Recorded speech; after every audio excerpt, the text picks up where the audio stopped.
Hello friends, मेरे channel में आपका बहुत बहुत स्वागत है। फ्रेंड्स, अगर आपने मेरे चैनल को अभी तक सब्सक्राइब नहीं किया तो प्लीज सब्सक्राइब कर लें और बेल आइकन को प्रेस कर दें ताकि मैं जो भी नई वीडियो बनाऊं उसकी नोटिफिकेशन आपको लगातार मिलती रहे। फ्रेंड्स, मेरे पास एक सवाल आया था, उनको चेंज ओवर के थ्रू दो मोटरों को चलाना था एट ए टाइम। एक मोटर को एक टाइम पे चलाना था ताकि एक मोटर ऑन हो तो दूसरी ऑफ हो जाए और दूसरी अगर ऑन करना चाहें तो फिर पहली वाली ऑफ हो जाए। तो चेंज ओवर के थ्रू उनको चलाना था। तो उसी सवाल के जवाब के लिए मैंने ये डायग्राम बनाया है ताकि आपको समझा सकूं किस तरह से इसमें कनेक्शन किए जाएंगे।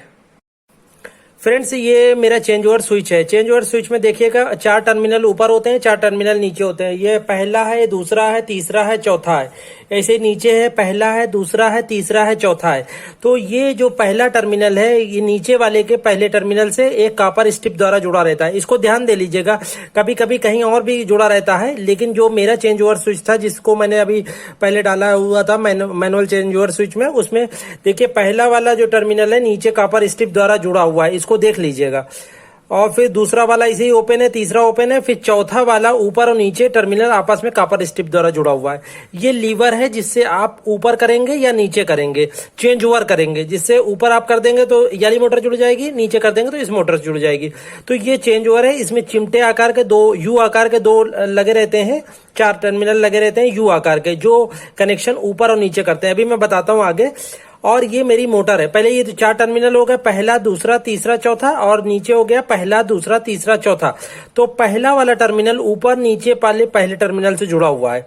अगर कहीं अलग हो तो आप देख लीजिएगा, अपने उसी हिसाब से कनेक्शन कर लीजिएगा। इसी तरह चौथा वाला ऊपर टर्मिनल चौथे वाले नीचे टर्मिनल से कॉपर स्ट्रिप द्वारा जुड़ा हुआ है। यानी कि जो सप्लाई यहां देंगे वो यहां आएगी, यहां देंगे तो यहां आएगी, इसी तरह यहां देंगे यहां आएगी, यहां देंगे तो यहां आएगी। तो ये 4 टर्मिनल हो गए। तो इसमें फ्रेंड्स आपको जैसे 2 मोटर कनेक्ट करना है। ये मेरी मोटर है, इसके 2 वायर है। इसको एक मोटर को 2 और 3 नंबर पे ऊपर कनेक्ट कर देना है और दूसरी मोटर को नीचे कनेक्ट कर देना है 2 नंबर और 3 नंबर पे। इसमें डायग्राम बना है। ये मेरा सिंगल फेज की मोटर है। इसके 2 तार होंगे, एक को ऊपर लगा दीजिएगा 2 नंबर 3 नंबर पे। पोलैरिटी देख लीजिएगा, इधर फेज रहेगा, इधर न्यूट्रल रहेगा। मैंने रेड कलर से बनाया। ये फेज वाली लाइन हो गई, ये न्यूट्रल वाली लाइन हो गई। तो इधर अगर मोटर आप कनेक्ट कर रहे हैं तो इधर फेज हो जाएगा मोटर का, इधर न्यूट्रल हो जाएगा 3 नंबर पे। इसी तरह जो नीचे मोटर लगी है 2 नंबर और 3 नंबर पे, उसमें 2 नंबर पे फेज इधर हो गया, न्यूट्रल 3 नंबर की तरफ हो जाएगा। ये ऊपर वाली मोटर का 2 नंबर फेज कनेक्ट हो गया, 3 नंबर पे न्यूट्रल कनेक्ट हो गया। नीचे वाली मोटर का फेज कनेक्ट हो गया 2 नंबर पे और इसका न्यूट्रल कनेक्ट हो गया 3 नंबर पे। अब मेरा सप्लाई वाला वायर है। ये सब कनेक्शन करने के बाद सबसे लास्ट में सप्लाई का कनेक्शन करेंगे। सप्लाई वाला फेज S1 पे कनेक्ट हो जाएगा, ये स्ट्रिप 1 1 नंबर टर्मिनल पे। चाहे ऊपर कनेक्ट कर दीजिएगा चाहे नीचे कनेक्ट कर दीजिएगा। ये स्ट्रिप मैंने लिख दिया स्ट्रिप 1। तो यहाँ फेज यहाँ पे कनेक्ट हो गया पहले नंबर पे और चौथे नंबर पे न्यूट्रल कनेक्ट हो गया।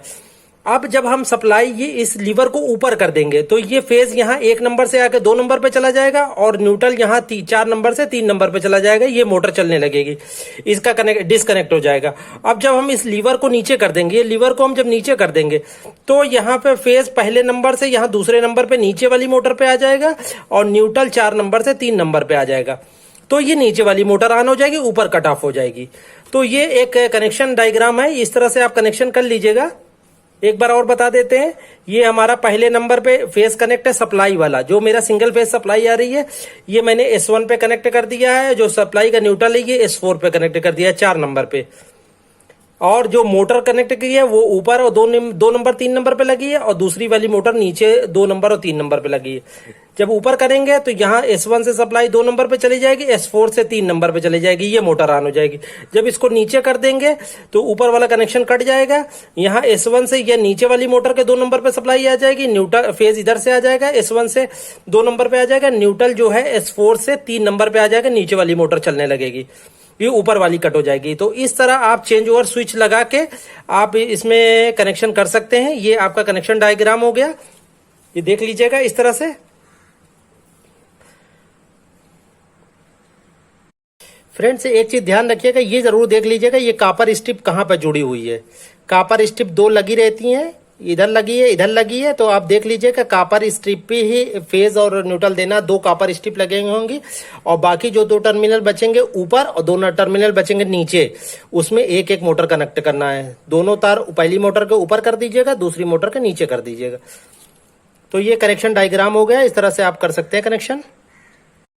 फ्रेंड्स एक चीज ध्यान दीजिएगा, यहाँ पर अगर चाहें तो आप एमसीबी लगा सकते हैं। ये जो सप्लाई वाला वायर है यहाँ पर एक एमसीबी लगा दीजिएगा, एक न्यूट्रल में लगा दीजिएगा। यहाँ पे लगाने से फायदा ये होगा, अगर कभी कोई गलत कनेक्शन हो गया या कुछ हो गया तो ये एमसीबी ट्रिप हो जाएगी ओवरलोड पे। तो यहाँ एक सप्लाई वायर पे एक एमसीबी लगा सकते हैं, सब एमसीबी, फिर उसके बाद S1 पे दें, और यहाँ पर ऐसे ही न्यूट्रल पे एक एमसीबी लगा दें, फिर वो एमसीबी के थ्रू सप्लाई S4 पर दें।